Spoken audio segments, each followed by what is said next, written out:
കടലിലെ മത്സ്യസമ്പത്തിൻ്റെ സംരക്ഷണം ലക്ഷ്യമിട്ട് കഴിഞ്ഞ മാസം 10-ാം തീയതി മുതൽ കേരളത്തിലെ തീരക്കടലിൽ മൺസൂൺ കാല ട്രോളിംഗ് നിരോധനം നിലവിൽ വന്നതാണ്.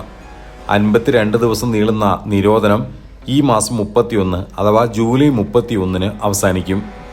കഴിഞ്ഞ 38 വർഷമായി നടക്കുന്ന ട്രോളിംഗ് നിരോധനം കൊണ്ട് ഉദ്ദേശിച്ച ലക്ഷ്യം കണ്ടോ എന്ന ചോദ്യം ഉയരുമ്പോഴും ഒരു ചടങ്ങ് പോലെ നിരോധനം അരങ്ങേറുന്നു എന്നാണ് വിമർശകർ പറയുന്നത്. ജൂൺ മുതൽ ഓഗസ്റ്റ് വരെ നീളുന്ന മൺസൂൺ കാലത്താണ് കടൽ മത്സ്യങ്ങളുടെ പ്രജനനം നടക്കുന്നത്. അത്യാധുനിക വലകൾ ഉപയോഗിച്ച് യന്ത്രവൽകൃത ബോട്ടുകൾ അഥവാ ട്രോളറുകൾ കടലിൻ്റെ അടിത്തട്ടിൽ വരെ നിന്ന് മത്സ്യങ്ങൾ കോരിയെടുത്തുകൊണ്ടുവരുന്നതിന് ഒരു നിശ്ചിത കാലത്തേക്ക് നിരോധനം ഏർപ്പെടുത്തുക എന്നതാണ് ട്രോളിംഗ് നിരോധനത്തിലൂടെ ലക്ഷ്യമിടുന്നത്.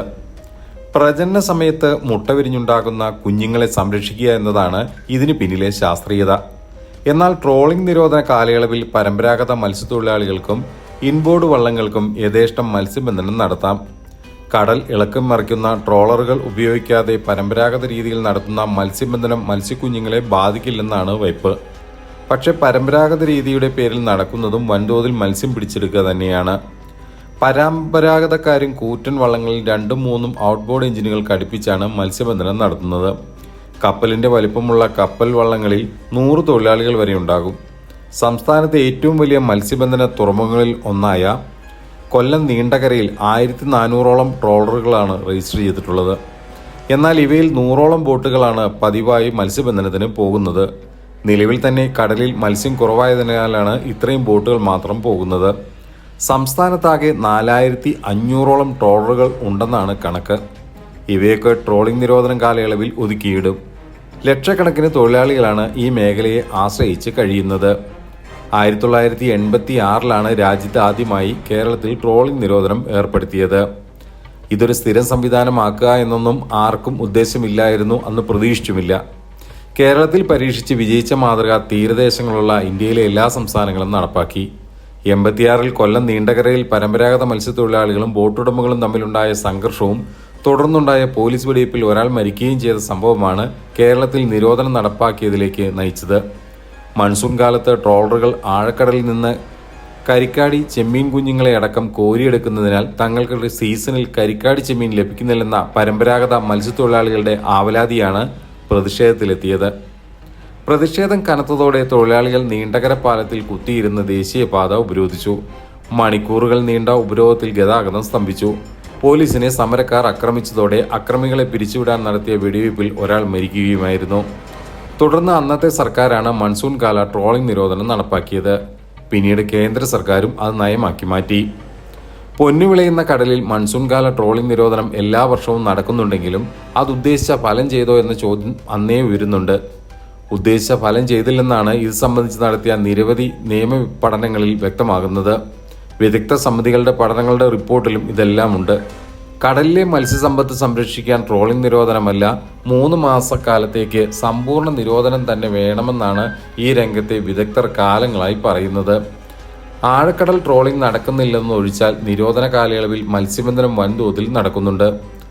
നിരോധിച്ച വലകൾ വരെ പരമ്പരാഗത മത്സ്യത്തൊഴിലാളികൾ ഉപയോഗിക്കുന്നതായി കണ്ടെത്തിയിട്ടുണ്ട്. അതിനാൽ 3 മാസക്കാലം മത്സ്യബന്ധനത്തിന് സമ്പൂർണ്ണ അവധി നൽകുകയാണ് പ്രായോഗികമെന്ന് മത്സ്യമേഖലയിലെ വിദഗ്ധർ നിരവധി തവണ സർക്കാരിന് റിപ്പോർട്ട് സമർപ്പിച്ചിട്ടുണ്ട്. 1986-ൽ തയ്യാറാക്കിയ കേരള മറൈൻ ഫിഷിംഗ് റെഗുലേഷൻ ആക്ടിൽ പറഞ്ഞ പല നിർദ്ദേശങ്ങളും ഇതുവരെ പാലിക്കപ്പെട്ടിട്ടില്ല. 52 ദിവസത്തെ ട്രോളിംഗ് നിരോധന കാലയളവ് ഒഴികെ വിശാലമായ കടലിൽ നിന്ന് പിടിക്കാവുന്നതിൻ്റെ എത്രയോ മടങ്ങ് മത്സ്യങ്ങളെയാണ് ദിവസേന കോരിയെടുക്കുന്നത്. കേരളത്തിൽ നിന്നുള്ള ട്രോളറുകൾക്ക് പുറമെ അയൽ സംസ്ഥാനങ്ങളിൽ നിന്നുള്ള ട്രോളറുകളും കേരള തീരദേശത്തു നിന്നും മീൻ പിടിക്കുന്നുണ്ട്. 12 നോട്ടിക്കൽ മൈൽ വരെയാണ് ഒരു സംസ്ഥാനത്തിൻ്റെ അധികാര പരിധിയിലുള്ള കടൽ. ഒരു നോട്ടിക്കൽ മൈൽ എന്നാൽ 1.8 കിലോമീറ്റർ.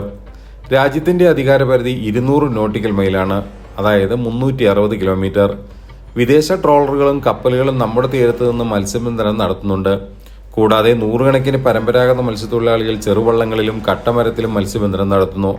എന്നാൽ ഇതിനൊന്നും വ്യക്തമായ ഒരു നിയമമോ കൃത്യമായ കണക്കോ ഇല്ലെന്നാണ് ബന്ധപ്പെട്ടവർ പറയുന്നത്.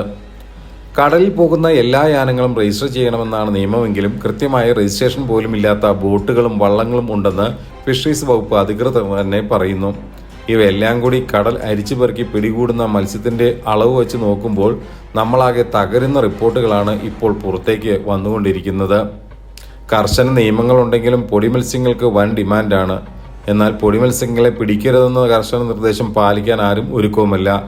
കാലിത്തീറ്റയും കോഴിത്തീറ്റയും അതോടൊപ്പമുള്ള മറ്റ് ഭക്ഷ്യസാധനങ്ങൾ നിർമ്മിക്കുന്ന ഫാക്ടറികളാണ് പൊടിമത്സ്യങ്ങൾ വാങ്ങുന്നത്. ഇന്ത്യൻ കടൽ തീരത്ത് രുചികരമായ 200ഓളം മത്സ്യ ഇനങ്ങൾ ലഭിക്കുന്നതിനാൽ വിദേശ ട്രോളറുകളും കപ്പലുകളും ലക്ഷ്യമിടുന്നതും ഇന്ത്യൻ തീരത്തെയാണ്. പണ്ടുകാലത്ത് സുലഭമായി ലഭിച്ചിരുന്ന പല മത്സ്യ ഇനങ്ങളും ഇന്ന് കണി കാണാൻ പോലും കിട്ടാത്ത സ്ഥിതിയിലായി.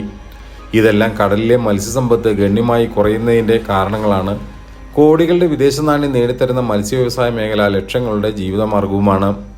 കടലിലെ പോലെ കായലുകളിലും അരിച്ചുപെറുക്കിയുള്ള മത്സ്യബന്ധനം മൂലം കായലിലും മത്സ്യസമ്പത്തിന് ഗണ്യമായ ഇടിവുണ്ടായതായി വിദഗ്ധ പഠനങ്ങളിൽ വ്യക്തമായിട്ടുണ്ട്.